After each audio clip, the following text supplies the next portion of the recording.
What's up, everybody? Welcome to episode five That's of All five. Talk Sports. I'm M-Carp, aka Mario Carpentieri. That's Nate, aka Soupy. I'm sorry I messed it up so bad, but how you doing, Nate? I'm doing good, man. I'm doing good. I'm just hanging in there, doing my thing. I hope you are too, man. Hope you're having a good day. Yeah, we hanging in there. We hanging in there. All right, let's get started today. We got World Series Game 2 results. Mario, I'm telling you, man, I told you it was going to be a dogfight. The series is tied at 1. I know it's still Game 3, but the series Yeah, is going to 5. All right, yeah. Mario. And that's Let in me five ask you. Let games. me ask you. Let me. No. Wait. Just you wait. Just you wait. All right. All seriousness though, Mario. I gotta ask you a question, man. What happened on both sides? What did the Rays do right? What did the Dodgers do wrong? Talk to me, buddy. Well, I'll say this: they kept it a close game. I mean, 6-4 game. It wasn't anything like a blowout. Um, for the Dodgers, I mean, we expected a lot more out of Mookie Betts.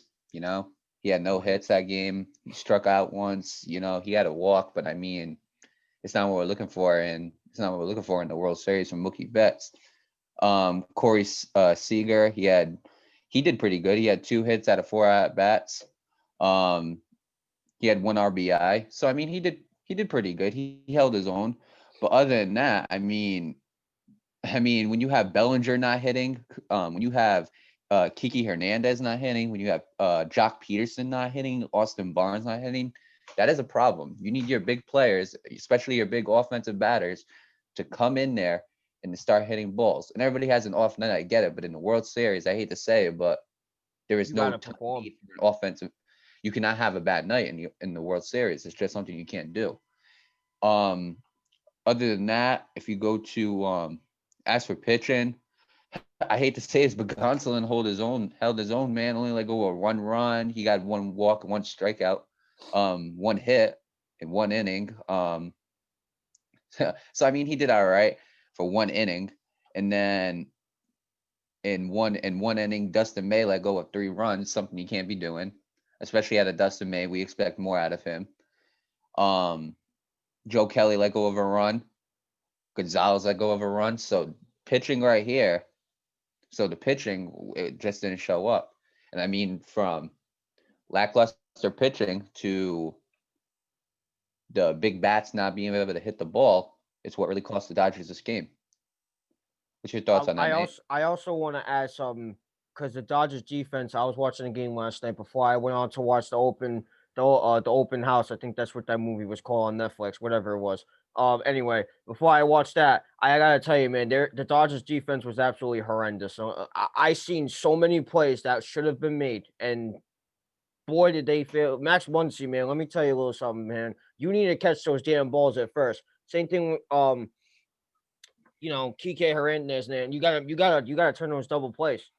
Those are the key ones that really cost Dodgers that game. That the problem with the Dodgers defense that game was that they gave Tampa Bay too many free outs. Like you can't do that with Tampa Bay. Tampa Bay's offense will light it up on you, and that's exactly what they did. Not only that, you know, the Rays took out their starting pitcher and Tony Gosselin out early in the game. It was only the second inning. It was a bullpen game for the Dodgers, and we already know the Dodgers bullpen isn't that great. And the Rays took heavy advantage of that. I see, something tells me the Rays took my word for it. They actually watched their opponents. Yeah, I feel like they did because this is a huge game for Tampa Bay. Now, my question for the Dodgers is this: why the hell did you not start Walker Bueller? He started on Saturday. I get that, but it's almost been a week. He had enough time to go like I don't know 5 6 innings maybe. I think that was the Dodgers' biggest mistake right then and there. They should have started Walker Bueller game 2 because you would have had a 2-0 series lead. That series would have been in the bag for you. I know he's starting game 3 and all that. I get that. But now the momentum is shifting. You should have put Walker Bueller in game 2. You would have had a 2-0 series lead. And I think that's the biggest mistake the Dodgers made so far. Well, I'll say this: my problem with the Dodgers is, and a lot of teams in the playoffs have been doing this. I'm not a big fan of you taking your starting pitcher and taking them out after an inning. To me, that's just like I'm unacceptable. not a fan of that either. It doesn't make any sense He only let because go of a run too. So that's because what I mean. again, you never know when you need these relievers to come in, and how many if you go through that depth so quickly in early games when you really don't need to, it's going to cost you during the end. So, I mean, then we go to Blake Snell. If you go to Blake Snell, for instance, he pitched 4 innings, had 2 hits, 2 runs. He let go of 1 homer, and Pitched 4 and 2/3 innings. So yeah, right, and he struck out 9 batters, and he walked 4. So I mean, there's some good and there's some bad to what Blake Snell did, but again, even though that was early, you kept him in for 4 innings, and you kept and he still did his job. You kept Gonsolin in for one for a third, 1 in the 3rd inning. Yeah, like I just don't agree with that. I think you should give Gonsolin a little more innings to go and pitch. Because again, could he let go of more runs? Yes. But again, do we know that? No, we don't. So that's why I'm not a big fan of taking your starters. Unless the starter does really, really bad in the first inning, I'm not a big fan of teams taking out their starter after 1 inning when all they did was let go of 1 run. I want to add something. Dave Roberts needs to stop playing the bullpen game. Let me tell you why he needs to. Last year against the Nationals in the first round, the NLDS, and I told you the pitching was what's going to cost the Dodgers. He did it in game 3, 4, and 5. All right. And this is why I think it's going to cost Dave Roberts if he continues to use. You can't go to your bullpen too early because that's what cost them a run to the World Series last year. He trusted his bullpen a little too much. He left them out there for long periods of time. What happened to Joe Kelly in game 5 last year? He gave up that grand slam to Howie Kendrick. He left, and Walker Buehler had a great game. If you had pulled Joe Kelly out for Kenley Jansen, they would have probably had a World Series banger hanging at Dodger Stadium. This is something that Dave Roberts should look at his past mistakes from the 2 World Series he was in from 2019, because that was an absolute choke fest. He needs to learn from this because you can't lose this. If you lose this, you know how bad your resume? 3 World Series in 4 years, and you're going to do the bullpen game. You got to not do that. You got to trust your starter. All right, yeah, it's the World Series. You're going to give up a couple of runs to the team that you face. I don't think I've seen a World Series game where neither side scored no runs. I may be exaggerating because I probably have, but I'm just telling you, man, you got to trust your starter. You can't go to your bullpen early, especially in the World Series, because you know that offense is going to explode on your bullpen. And I think that's something Dave Roberts needs to learn from, and I feel like that's something he hasn't learned from in the past. You can't rely too much on your bullpen. You got to wait. If your starter is done, if you feel like your starter's done, let him go 4 or 5 innings. I'm not saying go 7, 8, 9 because not a lot of pitchers are capable of doing that. It takes a lot out of you to pitch 4 innings, but at least let them go for that certain limit, and only then can you put your bullpen in. Well, I'll say this. Now we go to like the Rays batting. Brandon Lowe's 2-run homer, I think, was a huge one right there. 2 home run game is crazy. Yeah, that was crucial. Diego Castillo finishing game 2. He closed it out. Good on him, not letting go of anything as a closer. He saw an opportunity, especially for a Rays team that hasn't been into the World Series in a long time. Diego Castillo, and I mean, you could correct me if I'm wrong. I don't know if he's ever been to playoffs or World Series or whatever. I don't know his resume that well. Nothing I'm gonna admit it right there. But for a little experience, he went in and he closed it out like he was supposed to. Blake Snell, K9, that's a big one, especially for a guy who had 2 walks and only let go of 2 runs. That just shows you how high caliber Blake Snell is from any other pitchers. Because if I guarantee you, a lot of other pitchers, a lot of decent pitchers, maybe okay pitchers, a lot of pitchers in the MLB, if they would have let go of 4 walks, they would have regretted it, and that score would have proved it.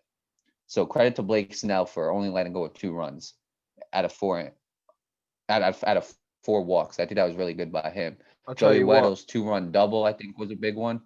I think Joey Weddle really stepped up, and that was a big one. You got Will Smith's home run by the Dodgers. That really helped them, along with Corey Seager's home run. But the Joey Weddle snag that was 102.6 miles per hour, the liner that he caught. Credit to him on that type of defense.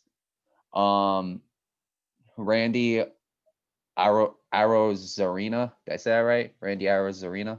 I don't know how to say that myself, to be honest with you. He tied Jeter's mark, he tied a Jeter mark, which I think is pretty good. But only if you Weddle and Brandon Lowe, those 2 were the stars on that offense right there. I'll tell you what, I won't get too much into game 3, but it's Bueller versus Morton. The Rays they got this off day. They need to watch Walker Bueller because that man's trouble. That man's trouble.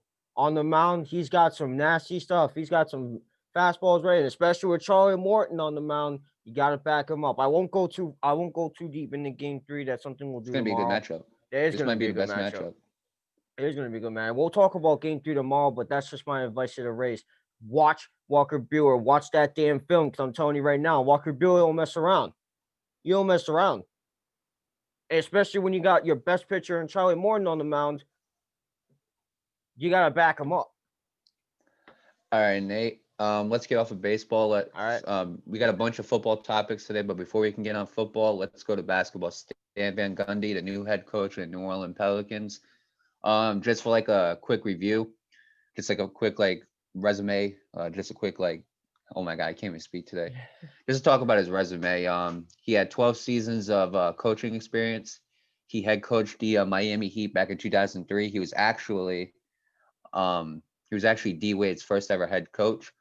He coached from 2003 to 21 games into the 2005-2006 series, which is when the Miami Heat actually won the NBA championship. That wasn't really like credited to him because of the 21 games and he left. It was credited to the guy who took over. He coached the Orlando Magic for 5 seasons. They had a 66% they had 66% of their wins in those games in the 5 seasons. He made it a finals appearance in 2009, where the Orlando Magic and Dwight Howard would eventually lose to Kobe Bryant. Then after that, he coached the Pistons for 4 seasons. Once he coached the Pistons for 4 seasons in Detroit. His best season was 44-38, which he got swept, and that was a lot. And he hasn't coached in a decent amount of time. So my question to you is, do you think Stan Van Gundy not being a coach for a long time, do you think that affects him as the coach of the New Orleans Pelicans? Or do you think as a coach, it's something that just doesn't change? It's tough to tell because when was the last time he's coached again? 20 I 2011, want to right? say, yeah, 2011. It's tough to tell because it's been 9 years.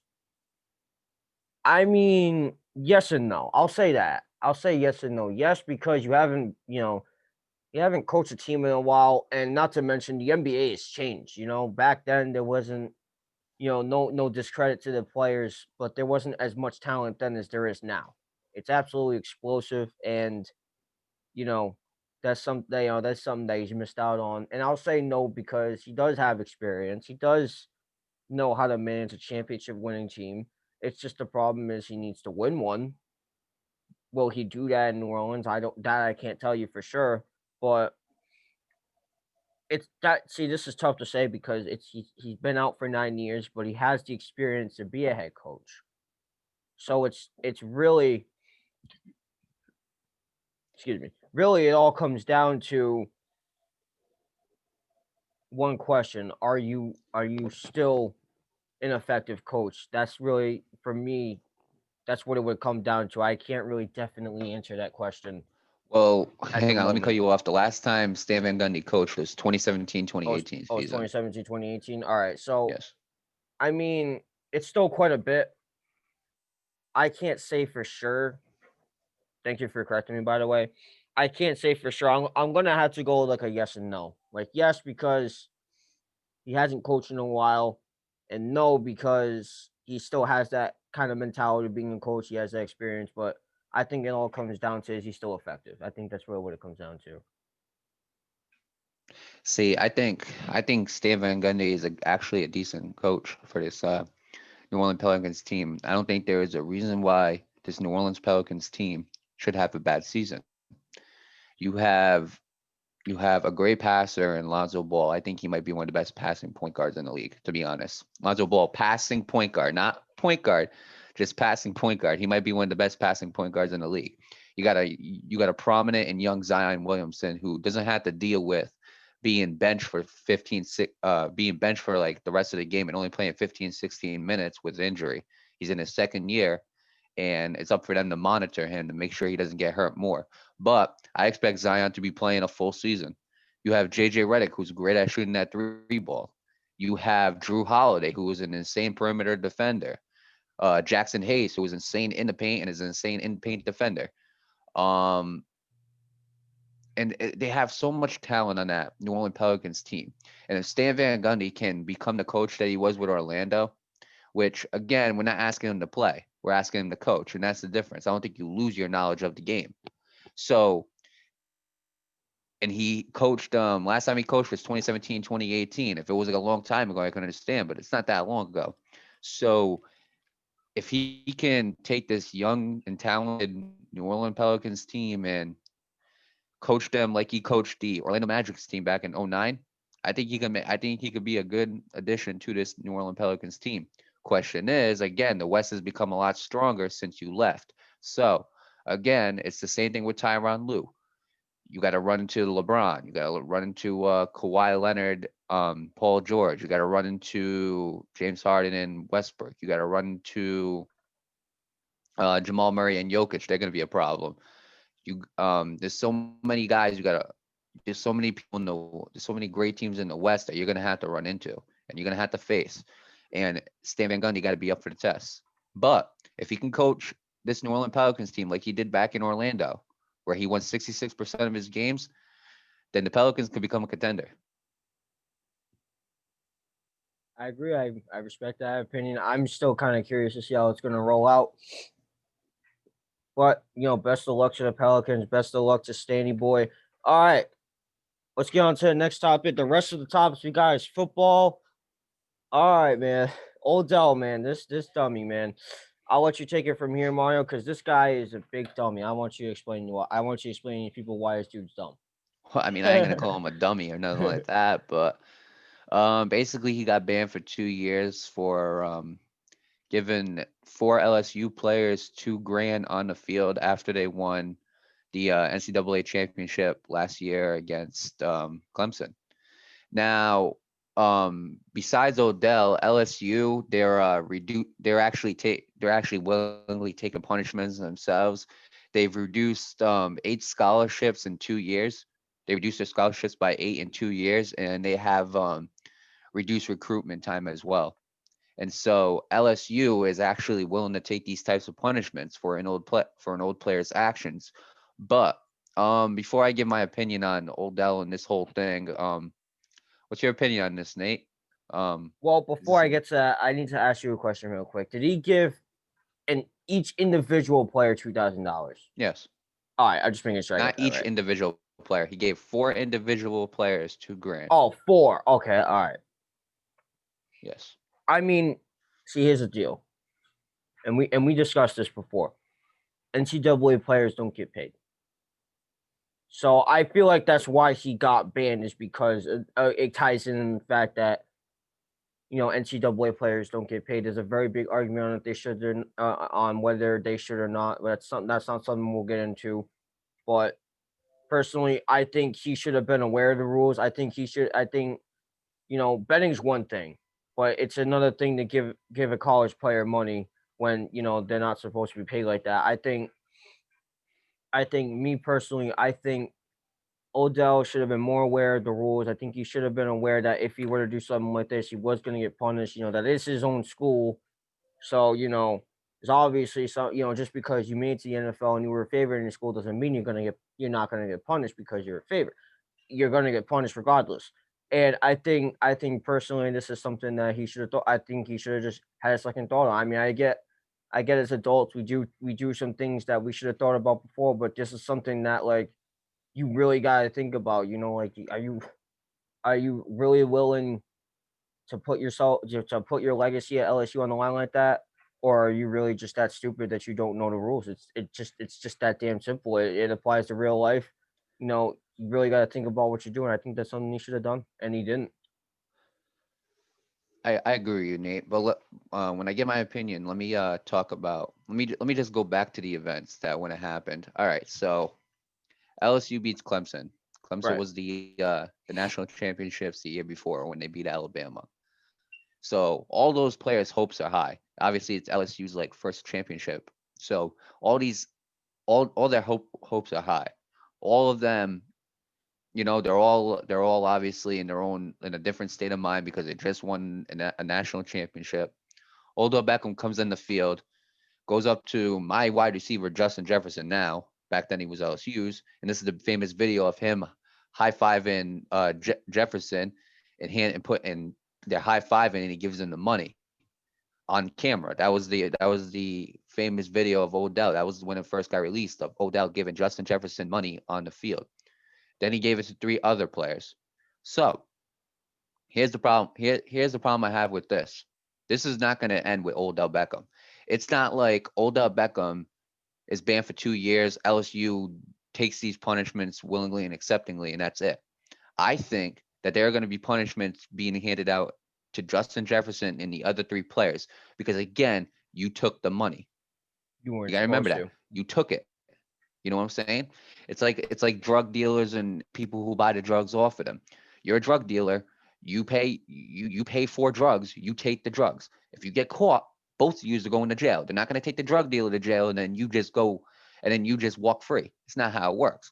Justin Jefferson, if Odell Beckham took 2 years ban from LSU, I think Justin Jefferson is going to get a ban too. And personally, if I'm a ban Odell Beckham for 2 years, I'm a ban Justin Jefferson. Maybe not as long, but I'm gonna ban Justin Jefferson too for part of that time because you did take the money and the other three players involved. I'm gonna ban them too.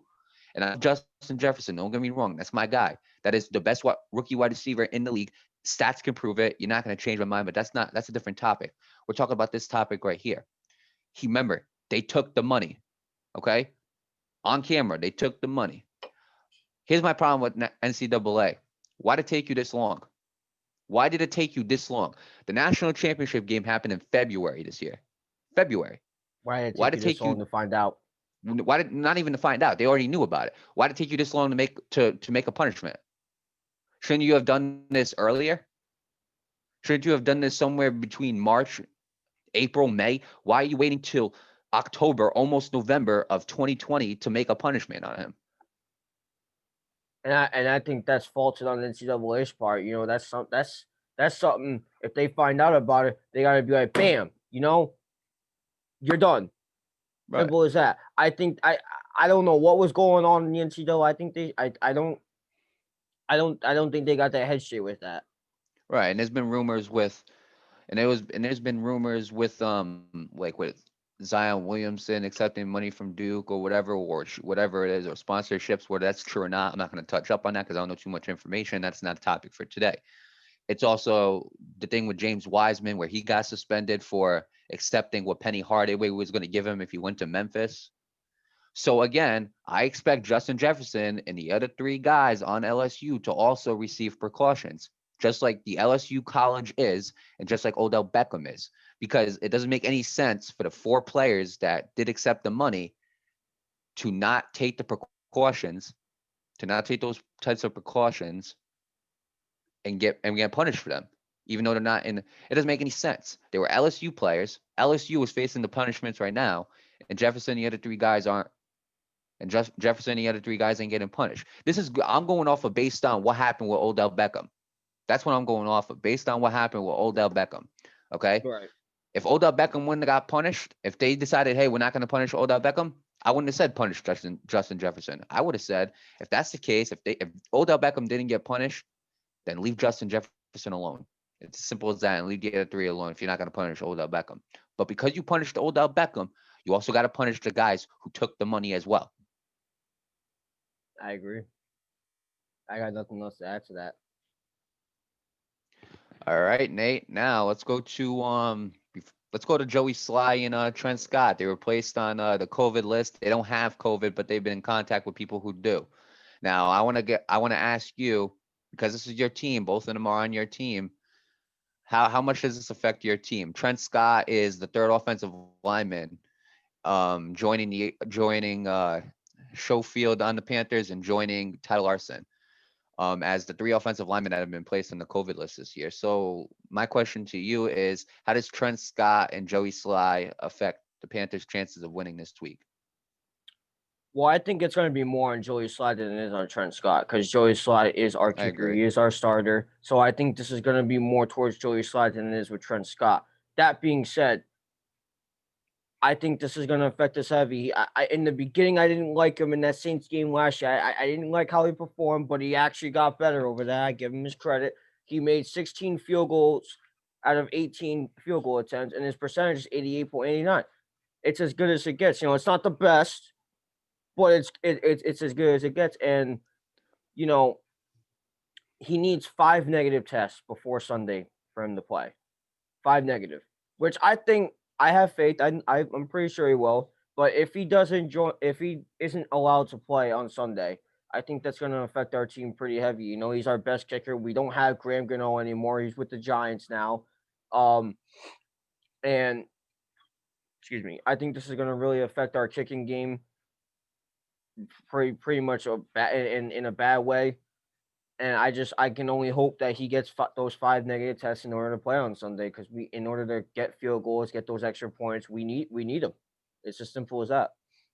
Well, I'll add on to this. So the Carolina Panthers themselves, they worked remotely Monday and Tuesday. They're expected to practice. They were expected to practice Wednesday, which they did, and they're expected to play this game Sunday. And as for Joey Slye, because he's the only kicker on your team, they're doing tryouts to get a new kicker for next week. And not only that, let me touch up on no, that. wait, let me All continue right, because there's more to it. And Joseph Charlton, your punter, he was also a place kicker in high school, but the last time he kicked was in high school. So what do you think they should do to replace Joey Slye? Well, first of all, let me ask this question. Why the hell are you taking this long to get a second kicker? You should have had a second kicker to begin with. That's one thing I had. That's one thing I had a problem with the Panthers. Like, what if something happened to Joey Slye? Who the hell is going to replace him? Again, you also got to remember they also have practice squads too. They got people on practice squads, so right. I'm pretty sure that the Panthers have a kicker on the practice squad. I'm almost positive the Panthers should have gotten like a veteran kicker at most on to bench, just in case if something happens to our starter. I think that's something the Carolina should do. Should have done. My bad. As for our punter, since he hasn't kicked since high school, I'm sure.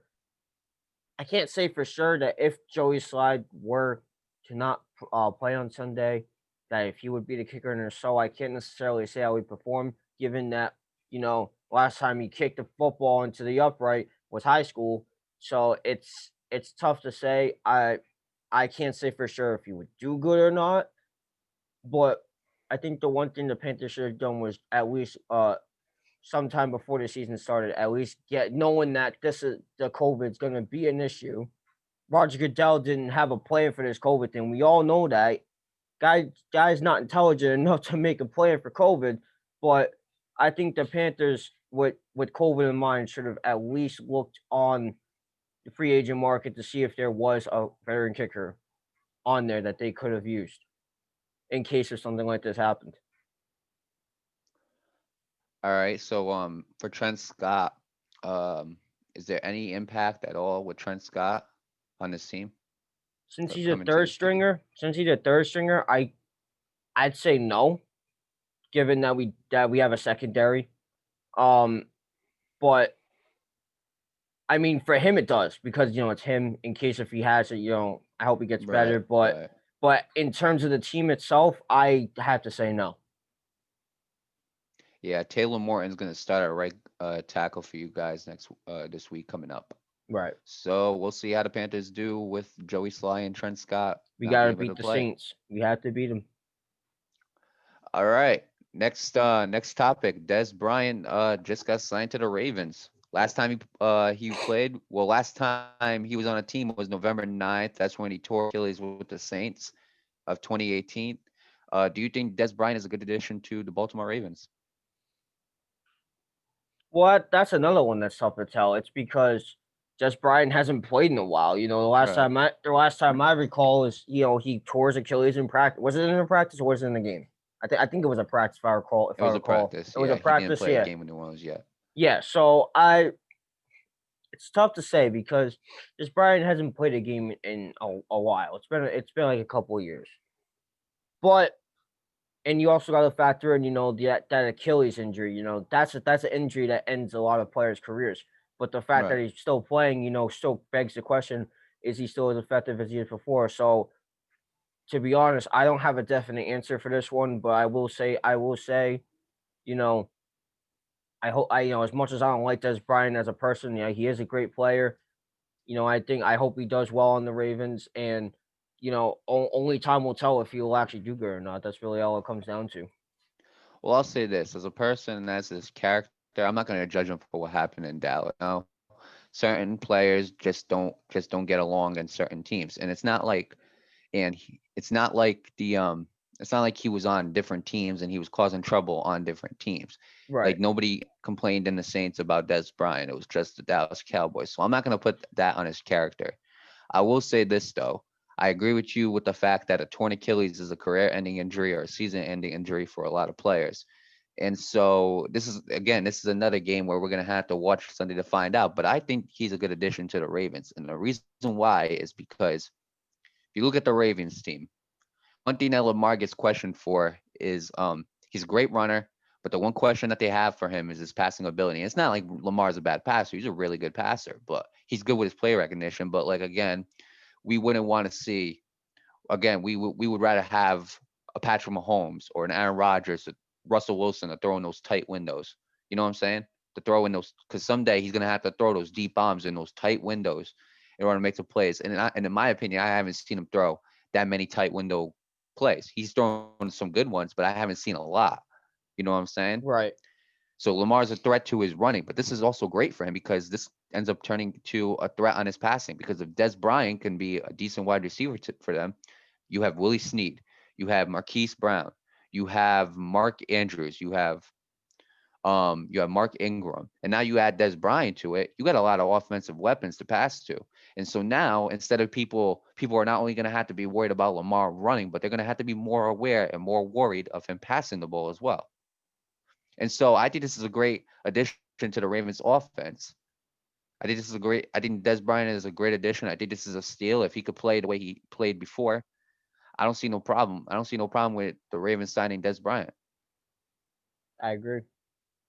I agree with you. And while we're on the topic of the Ravens, let's see what we got. Yannick, Ngakwe. yeah, he also got traded to the Ravens from the Vikings. Yeah, let's see, we'll give him a little resume. He's got a defensive ranking of one. He has 12 tackles, 5 sacks, 2 forced fumbles. Let me ask this on both sides of the story, Mario. Do you think this is a great addition for the Ravens? And the second question is, do you think this is a bad move by the Vikings? Well, first I'll answer the Ravens question. This was a very good addition to the Ravens. And the reason why I say that is because now you got another guy aside from Calais Campbell who can pressure the quarterback, which is something that is very important in this league now, especially in that type of division with Ben Roethlisberger and Baker Mayfield and Joe Burrow now. So you really need a guy who can pressure the quarterback. And Yannick Ngakoue, the one thing I like about Yannick Ngakoue is he's one of the very few defensive linemen that actually goes for the strip sack as much as he can. He's always going for this. He's always going for that strip sack. Always. Every single time you see him, he's on a quarterback. He's always aiming for that arm. And so that's a great thing for the Ravens to have is a guy who can give him more turnovers. Tackles. It hasn't been that great on the defensive line. He's not like mostly linebackers get the most tackles on a defense than anybody else, but 12 tackles is a little bit underperformed, but other than that, the dude is like tied for fourth with 5 sacks this year. He has 2 forced fumbles, which is fantastic. I think this is a great addition to the Baltimore Ravens defense too, and I think the Ravens are really becoming a Super Bowl contender now at this point, especially with the addition of Dez Bryant and Yannick Ngakoue. So to answer your second question, though, to the Vikings, this is a stupid move. It's a stupid move. It is. You got him for a third round pick and a conditional fifth round pick. Isn't that the same thing that you gave away?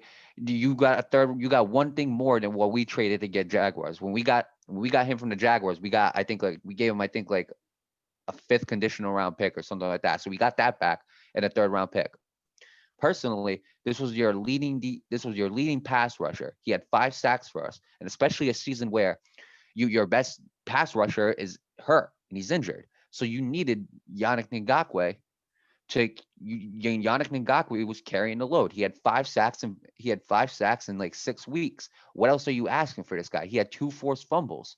He was doing really well for you. He's one of your best defensive players this year. And that's not saying a lot because the defense is not that good this year. But for you to get and you sign him to a 1-year deal, I was expecting Yannick Ngakoue to be on the Vikings for like another 3 years after this and team up with Daniil Hunter. It never happened. It's not gonna happen no more because the Vikings, after 6 games, took one of their best defensive players, especially on that line, and just shipped them off to the Ravens. For what? To start a rookie? I don't got a problem with rookies getting experience, but now you have less experience on that defensive line, and you've seen what happens on that Vikings team with less experience because your oldest corner is 24 years old. So now you have an even less experienced defensive line. The Vikings are I don't see them improving from here. I don't see them improving. But for the Ravens, those two additions are perfect. And I think the Ravens are going to be a great addition. Excuse me, I said that wrong. It's a long day. I think Dez Bryant and Yannick are going to be great additions to the Ravens. I think the Ravens are going to be a deadly team. They already were even before them. They're going to continue to be with them. And yeah, that's really all I got to say about that. I think your team just at this point, I don't know what to say about the Vikings. I don't think they know what they're doing right now. Just at this point, put your fist up and say tank for Trevor. Well, since we're on the Vikings thing, I want to get to Daniil Hunter. So I just got the alert probably like not even an hour ago that he is going to be out for the year with a herniated disc surgery. This was an injury that the Vikings were saying it was just a tweak, and he was going to be back by the fourth week, but it ended up turning into a season-ending injury with a herniated disc, so he's not coming back neither. Um, what do you so here's the question. It's not about his surgery because it's not about whether he'll come back better. We'll talk about that too. But the main question I want to ask you, Nate, is Daniil Hunter next year could possibly be the highest paid player in the league. Do you think this surgery and this injury that he has is going to cost the Vikings from signing him to a high paying deal? Absolutely. And well, I can't say absolutely, but I would say yes. And the reason why is because um well, first of all, he had surgery, he got injured, he's getting a surgery. You don't know how he's gonna perform next year. And you gotta really look into it when he comes back in practice. You gotta really look at him and be like, all right, is he worth this kind of money? Is he gonna play like he's worth like 30 million a year? I highly doubt he's gonna get paid 30 million a year. But just as an example, you gotta really look at his performance very clearly when he comes back from that surgery and you gotta ask yourself, these guys, I know the Vikings haven't been the smartest team in the league this year, but you know what? And especially when it comes to things like this, because you could clear up some cap space, get a good player, you gotta look at him and be like, yo, is he gonna play like he's worth this amount of money that we're gonna give him or what he wants? And I think this is something the Vikings really need to take into consideration. They need to really look at him and make sure that he's gonna be competent enough to the point where he can play like he's like one of the highest paying players in the league. And I Well, think that's something a lot of teams screw up in, is that they pay these players this massive amount of money and they don't perform like they're worth that massive amount of money. And I think that's something the Vikings need to avoid, and they need to avoid desperately. I'll say this. I disagree with you, and the reason why is because as a Viking fan, I know Daniil Hunter like a book. And so Daniil Hunter, last time he got an extension, he played even better than he did without it. And he has 54 and a half sacks within 5 years. He was the fastest NFL player in history to reach 50 sacks. Um, Probably one of the youngest too. So this injury now, the injury is a different talk about. Herniated disc, that's when it's like going more upper toward your neck, not Right. lower. Lower, it would have been a different story. He might have, took a few weeks out and made him possibly would have came back. But because it's herniated, which means it's upper more in your neck. That he's gonna have to get the surgery. I like that he's out for the whole season, and the reason why I like that he's out for the whole season is because it gives him time to recover, especially when a herniated disc surgery, or especially when you have a herniated disc, you could possibly end your career if you play with that. And I like how he's taken this year out. I think the Vikings will pay him. I think they will pay him. Not he's projected to get 27 million a year. I don't think he's going to get that, to be honest. I think he's worth it. Don't get me wrong. I don't think he's going to get it just because of how the cap space is with the Vikings. But I think the Vikings will pay him. I think he'll have no problem staying with the Vikings because, again, getting rid of him is not part of the tanking process. You know, getting rid of Ngakoue was the part of the tanking process because if they are going to tank, they want to get rid of the guys who are doing good for some reason, which Mike Zimmer's not a tanker. I know that for a fact. Mike Zimmer's going to fight to the end, despite whether he does good or bad. But I think Daniil Hunter will get paid big. Highest paid defensive player. I don't think he will be the highest defensive player, but I will say this though. I like that Daniil Hunter is taking this year out to get healthy. Again, your longevity is more important than one season, in my opinion. And so, as for that, I think Daniil Hunter is going to be a Viking for a long time to come, which is something I can look forward to. Not a lot, but it's something I can look forward to. And I'm just wishing Daniil Hunter the best of luck to get recovered. And we'll see how he does next year. Andy, you want to add to that? I wish him the best of luck. I hope he gets better. You know, a lot of us athletes are suffering from injuries right now. It's a damn shame. I mean, I have people telling me that right now is the best time to get injured. I mean, as a ball player, as a baseball player, for me, I kind of have to agree with that. But as for football players, it's different, and I hope he gets better. You know, I hope he gets back. He comes back in full force, like many of us waiting to do so. Now, we got our last topic of the day. Believe it or not, I'm surprised. I'm surprised you got it done as I thought it fast was as we going to be did. longer. I thought it was going to be longer too, but I think this is something we'll be talking about for a while. I and this is something that I showed you, and there was I was scrolling through Facebook, and I figured this would be a topic to talk about because this was posted by ESPN. This is an official site. Antonio Brown's suspension is eligible to end Week 8, which is true. He was suspended. He was suspended for 8 games without pay for multiple violations of league's personal conduct policy, according to ESPN. However, the Seahawks are eyeing Antonio Brown. Now, let me tell you a couple of things about this. I want to talk to you about Russell Wilson and Geno Smith. They're friends with Antonio Brown. They actually keep in touch with him. So I want to ask you a question, Mario. Despite the fact that Antonio Brown hasn't played a game of football in a year, do you think this is going to be, if the Seahawks do, because there are other teams that are looking at him, but the Seahawks were the main team mentioned. If the Seahawks do get Antonio Brown, do you think this is a great addition for them? No. Simple. This is an easy question. No, it's not. We seen him. We seen how bad he was getting when Juju Smith started turning into the number one wide receiver in Pittsburgh. He had problems with the Raiders, and then the Raiders let him go. And the Patriots, he was doing pretty good, and then the Patriots let him go after the stuff that happened with him and his girlfriend, or not his The girlfriend. I'm rape sorry, allegations. the rape allegations with yeah, the allegations going on between. I think it was it a housekeeper, a painter? I can't remember what it was, but we'll say allegations with the lady, who reported those allegations. So I don't think this is a good thing for him, and it's not going back to the allegations. It's not going to his problems with the Raiders. It is going specifically to that Seattle offense. That Seattle offense does not need help. It doesn't need help. Anybody who says it needs help, they're lying. It doesn't need help. You have DK Metcalf. You have Tyler Lockett. You have Dwayne Brown. You have Luke Wilson, who's a very good tight end. You have Greg Olsen, who's a good tight end. You have you have Chris Carson, who's a great runner. You have a decent offensive line to protect Russell Wilson. You guys are one of the best offenses in the league. Antonio Brown, as great as he is as a player, it's not the best team for him. Talented wide receiver is going to be shipped off to a different team. Most likely that's going to be Dwayne Brown. It's something they probably don't want to do. What they should be focusing on Seattle is that defense of theirs. It's as simple as that. Not getting Antonio Brown because they're friends with Russell Wilson and Geno Smith. That has nothing to do with it.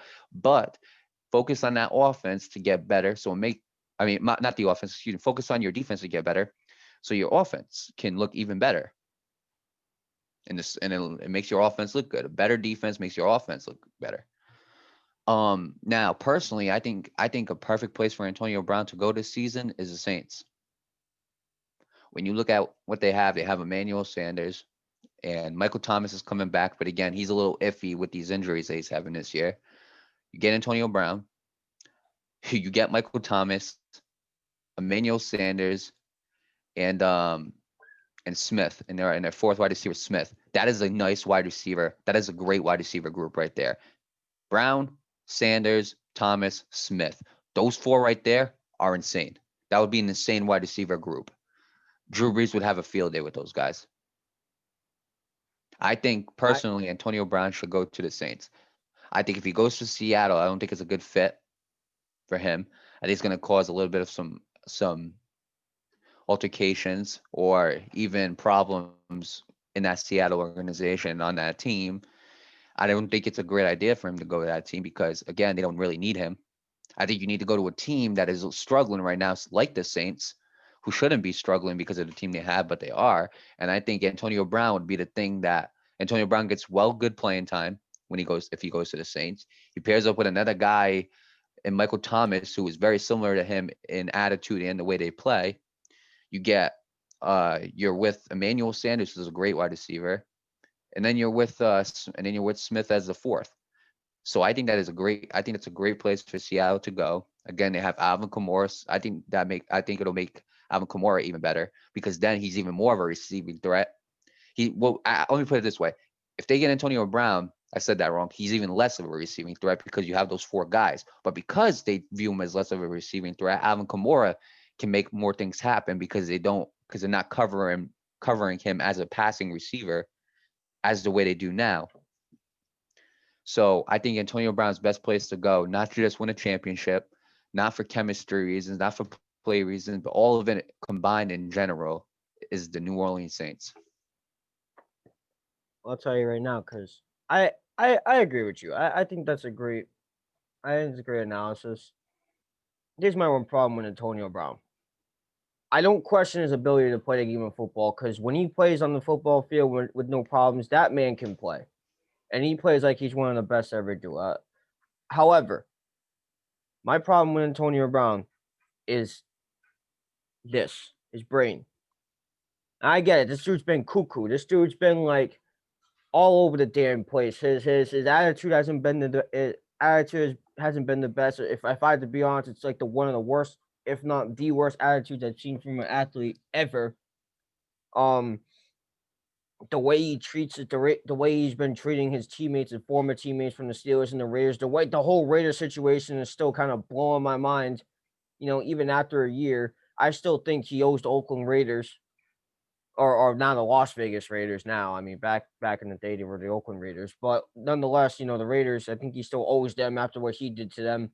And, the thing in New England, that wasn't necessarily his fault until he actually said something to the girl, which I think he shouldn't have done. I think when that girl accused him of rape, I really don't think he should have fired back at her. I feel like that made him a little sus. And it still made me question, is he really mentally fit to play football again? And a lot of people that I talk to sports with, they disagree with me saying that he doesn't need mental health. Well, here's my problem with this. Mental health is important. And this goes for real life too. Mental health is a serious situation in the world now. And if you want to play sports, not only can you stay physically fit, which I know he is physically fit, that's not a problem. It's mentally. That's mentally that he has a damn problem with. And that's something that I've been talking about for many, many years.